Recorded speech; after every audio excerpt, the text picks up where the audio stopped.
శ్రీ గురుభ్యో నమ. శ్రీ మహాగణాధిపతయే నమ.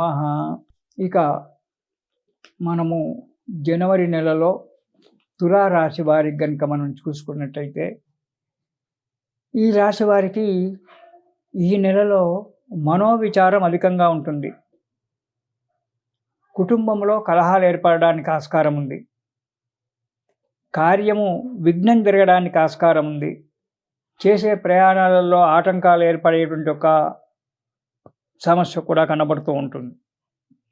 ఇక మొదటి భాగం కనుక చూసుకున్నట్టయితే, అనారోగ్యము, నిరంతరం మనోవిచారణ, అంటే ఎప్పుడు ఆలోచన చేసుకుంటూ ఏదో కొంపలు మునిగిపోయినాయి, ఏదో జరిగిపోయినాయి అనేటువంటి ఒక విషయంలో ఆలోచన చేసుకుంటూ ఉండడము, ఎవ్వరితో మాట్లాడకుండా ఏదో ఆలోచన చేస్తూ పిచ్చిగా మౌనంగా ఉండడం అనేటువంటి జరగడానికి ఆస్కారం ఉంది.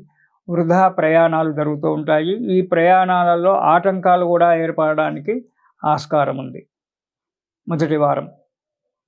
ఇక రెండవ వారం కనుక మనం చూసుకున్నట్టయితే, అగ్ని వలన కానీ దొంగల వలన కానీ భయం ఏర్పడేటువంటి ఒక ఆస్కారం ఉంది. కాబట్టి మీరు ఎక్కడైనా గ్రామాలకు వెళ్తే ఇంటిని మంచిగా సేఫ్టీగా పెట్టుకొని వెళ్ళండి. అగ్ని వలన, అగ్ని అంటే ఈనాడు నిప్పులు లేవు కదా పంతులు గారు, కట్టెలు లేవు, కట్టెలు నిప్పులు లేవు, ఎక్కడి నుంచి ఏర్పడుతుంది? విద్యుత్తు కూడా ఒక అగ్నియే.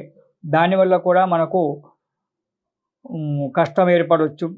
కాబట్టి విద్యుత్ విషయంలో కానీ, ఇటు అగ్ని విషయంలో కానీ, కాబట్టి రేపు భోగి మంటలు వేసుకుంటారు, అప్పుడే కావచ్చు. ఇలాంటి యొక్క జరిగినప్పుడు కొంచెం జాగ్రత్తగా ఉండడం మంచిది. భయము తర్వాత కోపం పెరిగిపోతూ ఉంటుంది ఈ తులారాశి వారికి ఈ నెలలో.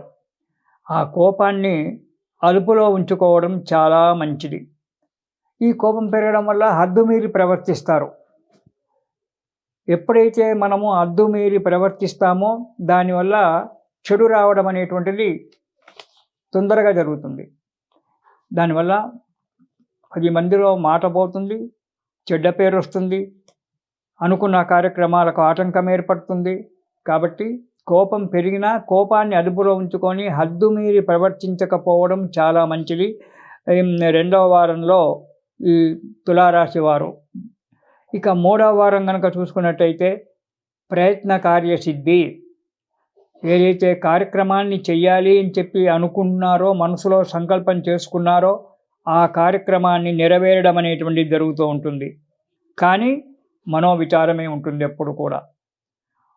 ఇంకొకటి, నీచ స్త్రీ వల్ల, ఒక నీచమైన ఒక స్త్రీ వల్ల నీకు కష్టాలు రాబోతూ ఉన్నాయి ఈ తులారాశి వారికి. మూడవ వారంలో, జనవరి 3వ వారంలో జరగడానికి ఆస్కారం ఉంది. ఒక నీచ స్త్రీ యొక్క దానివల్ల ఉంటుంది. కాబట్టి అందుకే మాటను అదుపులో పెట్టుకోండి. అనవసరంగా ఒక స్త్రీతో మాటలు పడడం అనేటువంటిది జరగకూడదు. కష్టాలు రావడం అనేటువంటిది జరుగుతుంది. కాబట్టి తగు జాగ్రత్తగా ఉండండి. స్త్రీల విషయంలో మాట్లాడేటప్పుడు కానీ, ఆఫీసులో కానీ, మన వ్యాపార స్థలంలో కానీ, ఎక్కడ కానీ స్త్రీలతో మాట్లాడేటప్పుడు చాలా జాగ్రత్తగా ఉండండి. ఒక నీచ స్త్రీ వల్ల కష్టాలు వస్తాయి. అవి రాకుండా ఉండడానికి ప్రయత్నం చేయండి. ముందుకు చాలా జాగ్రత్తగా ఉండండి.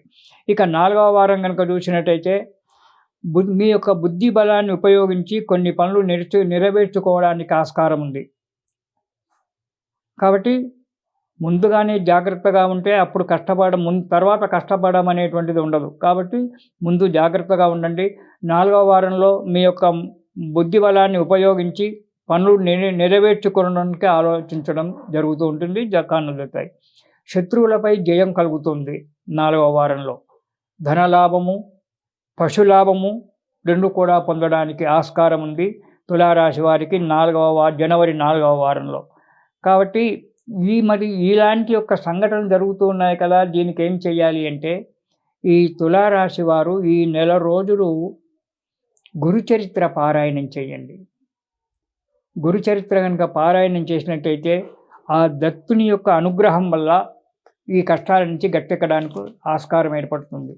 కాబట్టి కష్టం అనుకోకుండా ప్రతిరోజు కూడా మీకు వీలైనప్పుడు ఉదయమో సాయంకాలమో ఎప్పుడైనా సరే ఈ తులారాశి వారు గురుచరిత్ర పారాయణం చెయ్యండి. మీకు రోజు 2 అధ్యాయాలు 3 అధ్యాయాలు మీకు తోచినంతగా, మనస్సు నిలకడ ఉన్నంతగా రోజు చేసేయండి. చేసినట్టయితే ఆ దత్తుని యొక్క అనుగ్రహం వల్ల, గురువు యొక్క అనుగ్రహం వల్ల ఈ కష్టాల నుంచి గట్టెక్కి సుఖంగా క్షేమంగా ఉంటారు. మా మాట్లాడడం అనేటువంటిది ఈ నెలలో చాలా అదుపుగా మాట్లాడాలి. మౌనంగా ఉండడం చాలా మంచిది. మొత్తం మౌనం అంటే మొత్తం మౌనం కాదు. అనుకున్న దానికి, అడిగిన దానికి సమాధానాలిస్తూ సాధ్యమైనంత వరకు భగవన్నామ ఆ దత్తుని యొక్క నామస్మరణ చేస్తూ ఉండండి. జయ గురుదత్త, శ్రీ గురుదత్త అని చెప్పి అనుకోండి. లేకుంటే దిగంబర దిగంబర శ్రీపాదవల్లభ దిగంబర ఇది అనుకోండి. శ్రీదత్త శరణం మమ ఇలాంటి ఎన్నో ఉన్నాయి దత్తుని. ఈ నామస్మరణ చేస్తూ ఉన్నట్టయితే ఆ దత్తుని యొక్క అనుగ్రహం కలిగి మనకు ఈ తులారాశి వారికి కష్టాలు గట్టెక్కి సుఖంగా ఉండడానికి ఆస్కారం ఏర్పడుతుంది. కాబట్టి ఇది శుభంగా ఉండండి. ఇది శుభం.